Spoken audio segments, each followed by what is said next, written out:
All right, and joining us today is CFL wide receiver Nate Behar. How are you today, sir? I'm very well, Kyle. Thanks for having me. Thanks for joining us. How are things? Obviously, no season this year, so you've had to stay busy in other ways there, but for the most part, you stay insane, you keeping active, all that good stuff. Yeah, just sticking with it as best as you can. I mean, it's bizarre. It's you never had a summer before. I Yeah. mean, even since high school times, it was like you're playing summer football, which I mean, you still have lots of freedom, but it's the first time I've never been playing football at all or doing it. So it's been weird, and of course, a global pandemic takes things into a whole other category of weird. But we're sticking with it, staying busy in Yeah. lots of ways. So we're all right. I was going to say, this has got to be the longest you've gone without catching a football since you were probably what, like 7, 8 years old here? Yeah, I would probably say so. It's been pretty crazy to think about. Yeah, not hearing a whistle, not getting blindsided for this long. It's a bizarre feeling. Yeah, yeah. Well, who knows? Maybe your body will thank you for taking a little bit of time off there when you get back onto the gridiron there. I imagine it will. Yeah. So, I mean, for you growing up, was it always football, or were you sort of a multi-sport athlete growing up? What was your sort of sports experience like as a kid there? Yeah, I was football and basketball always. Yeah, football. I was a skinny little running back for the most part. Skinny little running back, a little bit of receiver and quarterback and stuff here and there. Sprinkled in point guard and basketball. And I think I was, how old would I have been? Probably 11 or 12. And I think my dad, I think it was like the first time I blocked him or something like that. It was one of those moments where he was like, "Okay, you might be an athlete," and he grew up in South Florida, so he's very much into specialization. So I remember the exact day I was visiting him in Toronto, and I think I blocked him and went and like hit a reverse layup on him. And he was like, "Okay, decision time. Are you gonna play pro basketball or are you gonna play pro football?" And I was like, "What?" And he's like, "Decide." And I was like, "Football." He's like, "Okay." So he rolled the basketball off the court. So get your cleats in the car, and then we went to the field, and he ran me till I puked. And that was it. That was the Yeah. decision. It was made. There you go. There, little did you know that fateful day when you were a young kid. There, that was when you were going to start specializing there. Mm-hmm. It was So, a wild one.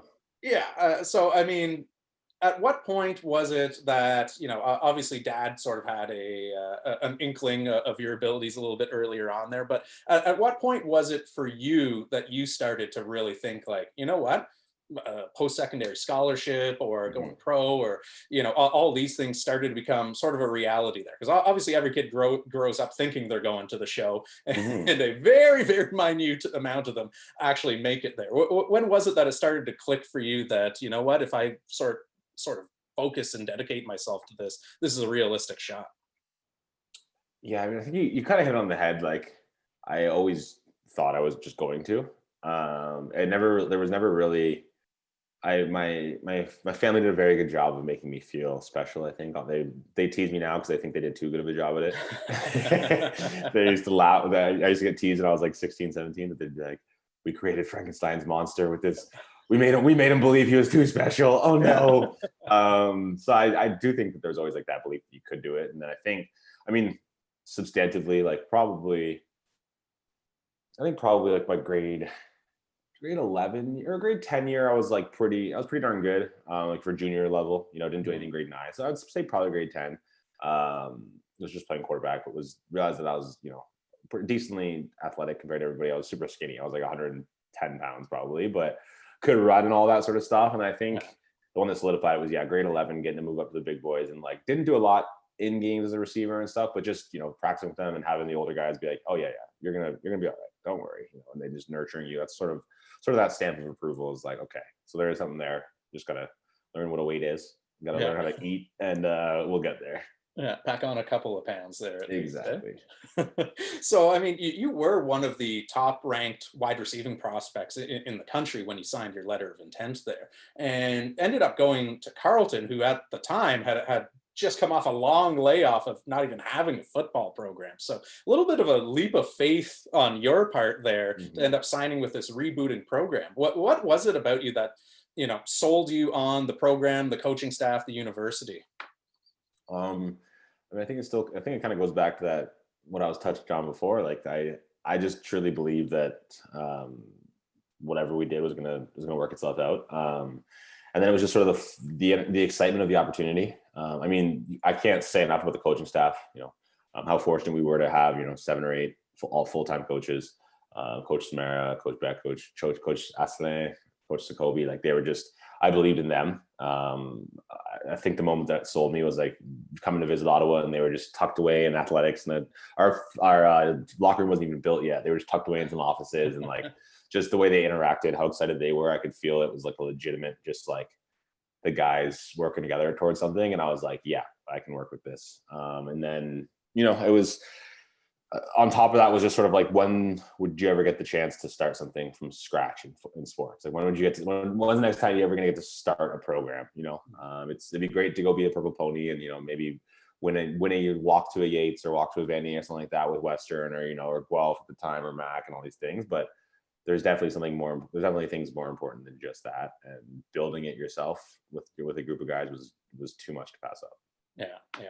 So, I mean, speaking of ponies and rivalries and all that, they're obviously a big part of any kind of Carleton experience is the Carleton versus Ottawa U rivalry that goes on there. And you've had probably one of the most memorable, experiences in terms of the Panda game in recent memory with the walk-off Hail Mary there. So, I mean, every kid dreams of catching a game-winning touchdown Hail Mary pass on the last play, DeAndre Hopkins this past weekend there and all that. But you actually lived it. What was that experience like, especially given the fact that it wasn't just, some mid-season game? It was your biggest rival at TD Place, and there's probably thousands more people there than there normally is at a typical Ravens game. Yeah, absolutely. It was I mean, it's pretty funny. Like, looking back on it now, I think it's been 5 years, almost 24. Yeah, no, it's definitely been. I think it's been 5 or 6 years, which is pretty crazy to think about. But it was like I blacked out, to just be totally honest. Like, it's like the moment of the ball being thrown and then to the end zone. I don't like really remember anymore. I do remember like the moment of like, oh, this is in my hands, and then it's just chaos ensued. But I mean, it was just so cool because it was like also our first moment to like be seen on a national stage. Ottawa U had, national respect, and for us to beat them in the way we did, as just a bunch of 18, 19-year-olds. And then especially because what they did to us the year before, they did some disrespectful stuff in our first year. They were throwing behind the back passes and stuff when they were up by 30 against a bunch of 18-year-olds. And so we had a lot of pent up anger for them. And then we took it out on them 3 years in a row, which was pretty good. Pretty rewarding at the end of it, eh? Yeah. Yeah. So, I mean, what was the on-field experience like during that? Because if you think about it right now, the game still actually hasn't been finished because you guys never kicked the extra point, right? Everyone just swarmed the field, and so you said you blacked out. And what was your first moment of consciousness? You're surrounded by thousands of people, and yeah, very literally that. What that was essentially like. Yeah, literally, we finally half the team gets off me, and we're all moving around, we're all looking around, and it's just like literally 5,000-6,000 people that just come out of the stands and are just now just on the field partying and celebrating and chanting at the Ottawa U fans on their side. And it was just like, didn't know where anything was. And I was just like, what is going on? This is the coolest. And it was just like pure elation. I mean, it's one of those college university moments that like, you watch on TV and you don't really expect to be a part of. So whether or not you caught the ball, you threw the ball, you blocked for Jesse or anything in between, like that's a moment that I feel like everyone was just like, wow, that was cool. And then it started a tradition. Now the field gets stormed every year. It's which is pretty darn cool. I mean, they've won a couple in a row, which is, we don't need to talk about, but there's been some good stuff that have come from it. It's pretty special. Yeah. File that one away to talk about with the grandkids later on. Yeah, exactly. So, I mean, you wrap up your 4-year career with Carleton, you declare for the draft there and end up getting selected by Edmonton, 5th overall. Did you have sort of an inkling of where you were going to go in the draft ahead of time, just based on, pre-draft conversations or who you worked out for and that? Or was it sort of a surprise to you when your name was called there? Funny enough, they were actually probably like bottom 2 teams we thought we were going to go to. Okay. Cut through conversations with my agent and stuff, but they had a turnover of the GM and everything pretty close to the draft. And I think that's why we didn't hear from them. Most teams, my agent isn't always known for his easy negotiation tactics. So I think most teams get ahead of it and, hey John, what we got to be looking for, XYZ, chatting with them. And Edmonton was one of the only teams we hadn't heard anything from. And then my coach found out because the new GM there, Brock Sunderland, was with the Red Blacks for years before. I had a good relationship with them. I'd helped out at some training camps and stuff. And then Coach Demare I think he kind of heard it through the grapevine as well. He told me a few hours before, he's like, I don't think you're getting past 5. I was like, you don't say, because I knew 9 I was gone to Ottawa, and I knew 10 I was definitely gone to Montreal. So we kind of knew what the floor was. And then, yeah, to have it happen was a little surprising. I was like blindsided a bit, but it's obviously great. I got to play with some incredible receivers. I think the best receiving core in recent CFL history, to be honest. Yeah. So, I mean, for the casual fan, right, they see you once a week, right? Whether that's on TV or a game day experience, right? But everyone who knows, pro sports, they know it's just a beehive of activity that whole week leading up to it. There, you got all prep, practice, pads, no pads, all that film. Walk us through, what does a typical week in the life of a professional athlete look like when you're sort of mid-season gearing up for a game? Yeah, absolutely. So you pretty much run everything off of a numbered system. So there's no Monday to Friday doesn't exist, especially in the CFL, because at least in the NFL, you're almost always playing on Sundays. Once on Thursdays, maybe once on a Monday, depending on your schedule. CFL, it changes so much, right? It could be a Thursday, Friday, or Saturday. It changes it every week. And so with that, you play it's a numbered system. So day 5 is your game day. Essentially, your Friday is game day. That's how it's built. So sometimes you're gonna have a 0, sometimes but you're always gonna have a 1. So essentially, if you play, maybe not mess this up, Monday, Tuesday, Wednesday. Yeah. So if you play on consecutive Fridays, you finish game on Friday. Usually you'd go completely off Saturday, and then you'd be in on Sunday for day 0, or you'd flip that depending on your schedule if you're traveling. So essentially, you'll have one of the days off after the game, either the day right after or the second day after, and then the one that you're not off will just be a little rundown. So you kind of get a flush with your strength coach or performance coach. So usually just some jogging, stretching, rolling out, and that sort of stuff. And then you break down film for a few hours, usually 2 or 3, and then you're off and you're chilling. It's a recovery day, hang out. Day 1 is heavy install day. Day 1's the day to get your brain right. You walk in, you have your probably usually around 85, 90 plays install, sitting on your chair in your meeting room for your position group. You go through that for about 2 hours to start. Usually leave meetings a little bit earlier than normal, go on the field, get a little walkthrough in, and then it's practice. Practice is a little bit slower tempo because there's so much to process. It really is just an execution day. It's usually first and 10, change of possession sort of plays.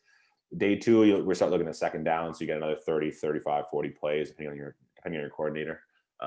That practice is a little more high energy. It's the highest energy of the week. Flying around, lots of reps. Because you got to scale it back down after that, just how the nervous system and everything works. You want to start to pull reps back. Day 3 is red zone, and then second and extra long sort of one-off plays that you install. And so that practice is a little bit slower. I shouldn't say slower. That practice is all about execution, less reps, but they want full energy. But you're gonna get your breaks, that sort of stuff. You get that's where you get skelly, you get your red zone skelly, etc. And then day 4, day before a game, is a walkthrough. So it's a travel day and a walkthrough. If you're away, that's when you usually fly. You get to the hotel, you do your walkthrough, whether it's in a conference room or on a grass patch if it's nice out, whatever you want to do, or at the field sometimes. Recover, some more meetings, just making sure you go over, as a slot guy, you go over your pass protections, you go over your run stuff, you have to go through everything with everybody one last time, and then you're off, and then game day, and then start it again. Yeah. So, I mean, very regimented, and so right now, is it kind of weird to not have that sort of, okay, every single day of the week is already mapped out for me, I know what I'm doing? How are you sort of filling your time? Are you taking it day by day, or are you literally looking at a calendar and going, all right, on Monday I'm doing this, Tuesday I'm doing that? What does your life look like right now? It's regimented in that I am at the whim, I will say, of some business associates, people I'm talking to, and I have some business stuff that I'm working on that's giving myself the structure. It's not as regimented as that, it's not make your sales calls every day here. It's kind of, okay, well, as a founder and stuff like that, it's just chaos all around, and you kind of got to just pick and plug and play and make it happen where you can. So it was definitely not that regimented, but I will say it's a little bit more regimented than a traditional off season, at least because in a traditional off season, it's like, okay, I got to be up at 6:30 to go work out. I come home, I do whatever the heck I want. And then it's, okay, go to the second workout at 3 p.m. And now you do whatever the heck you want. And that's pretty much it. You got 2 things every day. And other than that, it's just empty black space. It could be Xbox, it could be dinner, it could be a million things. So this is a little bit more. Yeah, yeah. So, I mean, obviously, COVID happens, right? There's no CFL season this year, and some players don't know what to do. Some players already have a plan or a job that they're returning to, and all that. You really dove right into the fact that you have all this downtime, right? And you've got your new startup there, Autonomy Marketing. Is why don't we start with number one?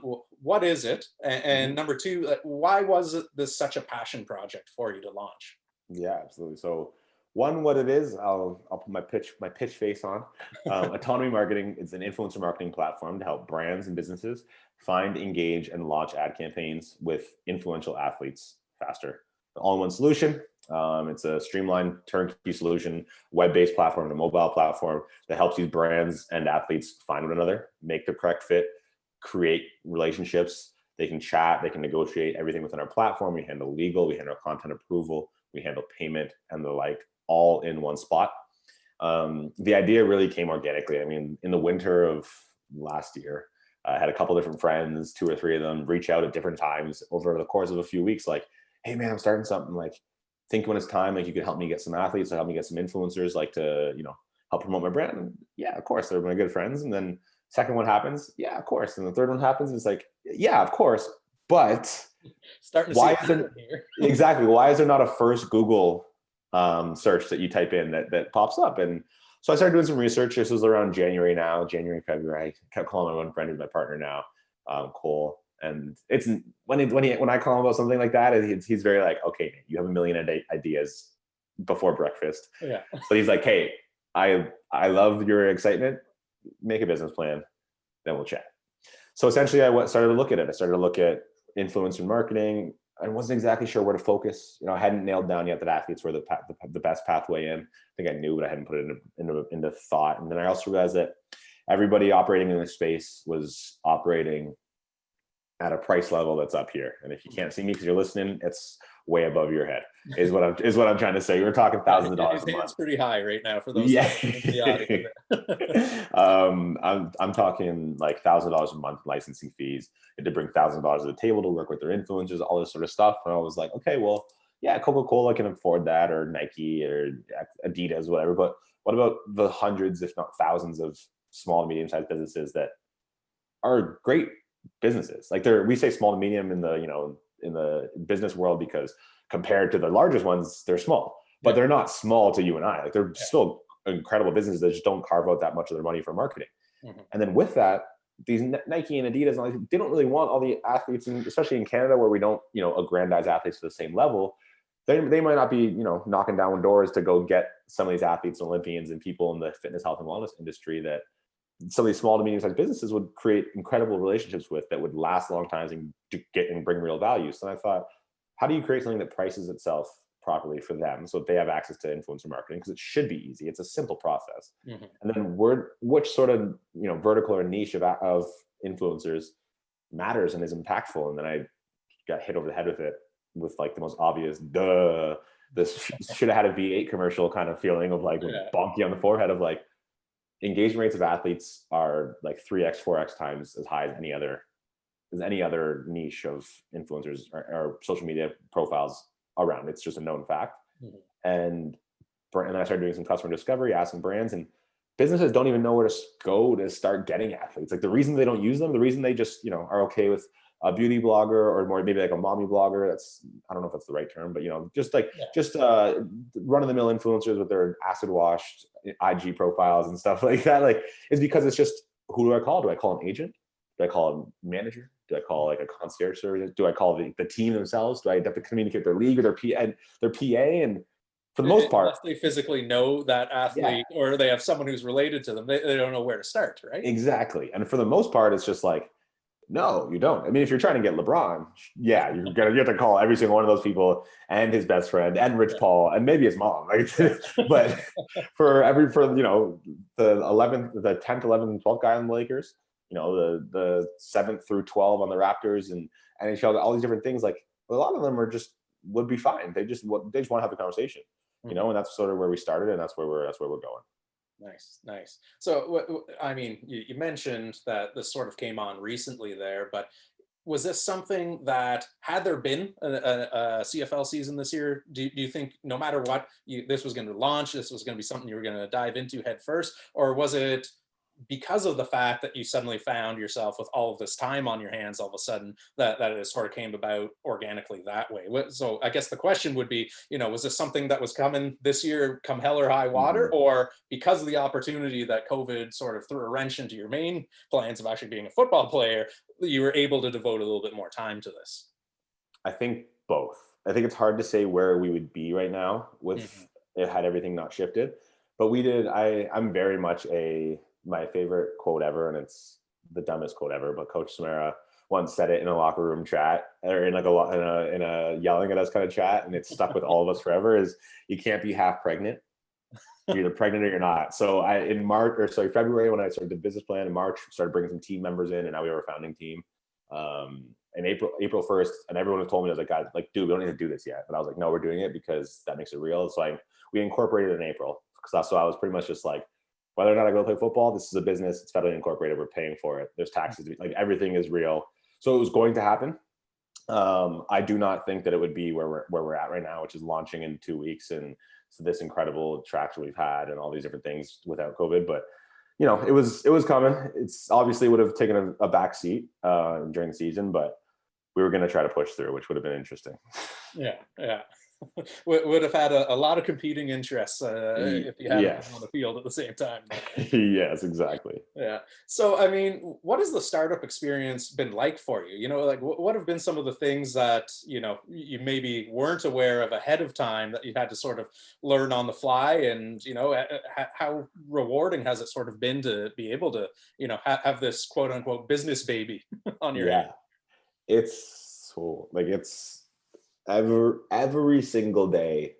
And at the start, it was every single day feeling like I was wearing a dunce cap. Like, even the most well-meaning people getting on Zoom calls with you, and there's been so many incredible people. I think, especially in the sort of the tech world, it's like kind of a pay it forward economy in terms of like communicate, or conversations, and helping one another, which has been invaluable. But I think even the best meaning people or advisors have been like, there's been moments of like, what do you know how do you think you're going to be able to do this? Yeah. Because like just the simplest things have been like, oh, I didn't even know that was a thing that anybody had ever said out loud before. So there's been so much learning in the best way. I mean, it's like, it's very, I think, gratifying is the best way. Like, seeing where we have come from as a team, and sort of how well we've adapted and switched and tested and, validated, and all these different things that, like, to me always sounded like business buzzwords that, like, you'd learn out of a textbook that would have no application.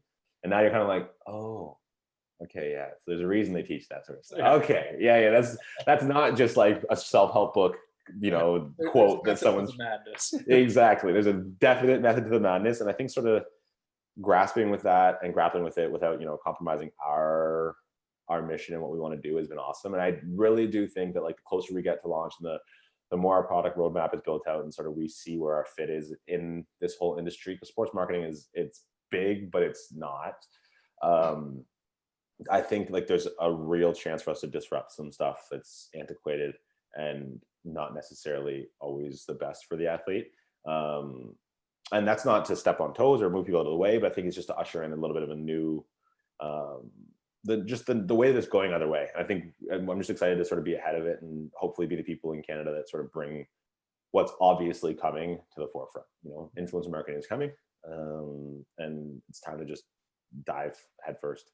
Yeah, yeah. Well, I remember reading a quote somewhere from you there where you said, not everyone can go out and afford an Austin Matthews or a Mitch Marner, but Mhm. that doesn't mean that, like you were saying earlier, that the fourth line players there, or the Black Aces that are Mhm. skating and all that there, there's value there, right? And so it's giving sort of a voice to them as well too. So if there was an athlete, or whether they're pro or semi-pro or wherever they sort of fall on the spectrum, that was listening to this right now and says, what, this is something I've always been looking for and I've never been able to find it. How do I get involved? What's the best way for them to find you guys, get Mhm. involved with the process, all of that? Where should they start? Either on Instagram or at the website. So the website would be autonomy, but it's tech, so we hate vowels. It's atnmy marketing.com. And then our Instagram is just at ATNMY_. Some info there. There's some videos of me talking in blank white space, explaining a little bit. There's some product demos and stuff like that. But I think the biggest thing for athletes to know about where we're coming from is that we're not charging you. We're never going to charge you. That's who we are. That's what we're about. There's with full transparency, there's a little 2.5% transaction fee because they charge us 2.6% to process the money. So we're not trying to pay to have you all on the platform, but that's about as much as it's ever going to be. But yeah, it's for athletes by athletes, and it's always gonna be 100% free. Nice. And obviously you've mentioned already, you're launching very shortly there. So, let's not put the cart in front of the horse here, but, long term, is this something that you guys want to strictly focus on just athletes, or do you see yourselves, 5, 10, 15 years down the road, sort of opening up to more? And it could be, influencers or a celebrity or just local chef or something like that. What's sort of the grand vision for the company? Yeah, absolutely. There's lots of ways to go about it. Let me also say, we're not just athletes, even now for our beta launch. We're everybody in the sports fitness world. So pro athletes, Olympians, but also, we have some pretty well-known, gym owners or, naturopaths or nutritionists, all these sort of things. We just want to have a place where people in health and wellness can come and monetize, because they often get looked over. You know what I mean? It's like there's people there's nutritionists out there and stuff that have, a modest 25, 3, 4,000 followers, but those followers are following them because they trust them. And that is so much more valuable than 100,000 followers that follow for, let's say, different reasons. In some cases, a shirtless dude with nice abs that everyone just that's following because it's an aesthetic they like. These health pros and people in health and wellness that have a voice, have influence. It's so valuable. And I think a lot of times brands they haven't necessarily caught on all the way yet to those conversations. It's been so aesthetic focused and let's just get the best looking person that looks a certain, does it XYZ. But as we sort of see this shift into real engagement and all these metrics that actually matter, that's where these people are really going to start to thrive. Amazing. Yeah, well, it's like you said, it's definitely a market that's untapped, and there's going to be a ton of athletes, health and wellness trainers, gym owners, all of that are definitely going to be able to take advantage of it there. So make sure, if you're listening or watching on our YouTube channel there, you head over to their website, you check them out today. But before we let you go, I would be remiss, I wouldn't be doing my job as hosting a sports podcast here if I didn't ask you, do you have any inside info for us about the CFL season? Is there going to be one? Anything you can share with us? I don't want to get you in trouble here, obviously, but any inside info? Inside info? No, not really. Commissioner did his address. He did a bit of a State of the Union yesterday. I think that at this point, with the leagues we've seen make this thing work, there's enough data. And I do believe the CFL is in a tough spot first time around. Obviously, angry, disheartened, upset that it didn't work. But round 2, 2021, there's enough examples out there for how to make it work that there's no excuse. And I truly believe that we're gonna have a season. That's not insider data, or insider trading or anything like that. That's just straight philosophy and just facts. I think that should just be science at this point. We know how it can work. We've seen it done. Let's just do it. All right, last question, gun to your head, if you had to put a bet on it there, will we see any kind of, whether it's reduced capacity or whatever, any kind of fans in stadium, or do you think this season goes fanless and just mostly television and virtual? What are we looking at? Last week of May? How long? Doesn't have to be the whole season, but at 6 or 7 months away. Yeah, I think there's so much money to be made from this dang vaccine that Pfizer and Moderna are gonna kill themselves to be the first $1 trillion company. So I think someone's gonna push this thing out and make it happen. To be honest, I wouldn't be surprised. So I could see it happen by the end. I think if I had to bet, if you were you got to gun to your head, like you said, at some point in the season there will be fans. Maybe it's they're looking at rapid testing stuff. Maybe it's you need to pass a test before. Maybe it's only season ticket holders that can pass tests. I'm coming up with some great ideas. Wow. But maybe it's things like that. And you got to be able to pass a test day before game, sort of thing. But I think so. We're such a gate-driven league that they're gonna turn over every stone to make sure that people are in the stands. Amazing. All right. Well, Nate, thank you so much for joining us today, and also, talking sports, but also Mhm. providing a little bit of context as far as your new venture, and then also giving us a bit of a hot stock tip there as far as you go and buy some Pfizer or Moderna stock on the way out too. Absolutely. Just had your bets though. Yeah. Get both. There you go. Awesome. Well, we wish you all the best, and yeah, we'll look forward to chatting you with again in the future there. Absolutely. Thank you guys so much.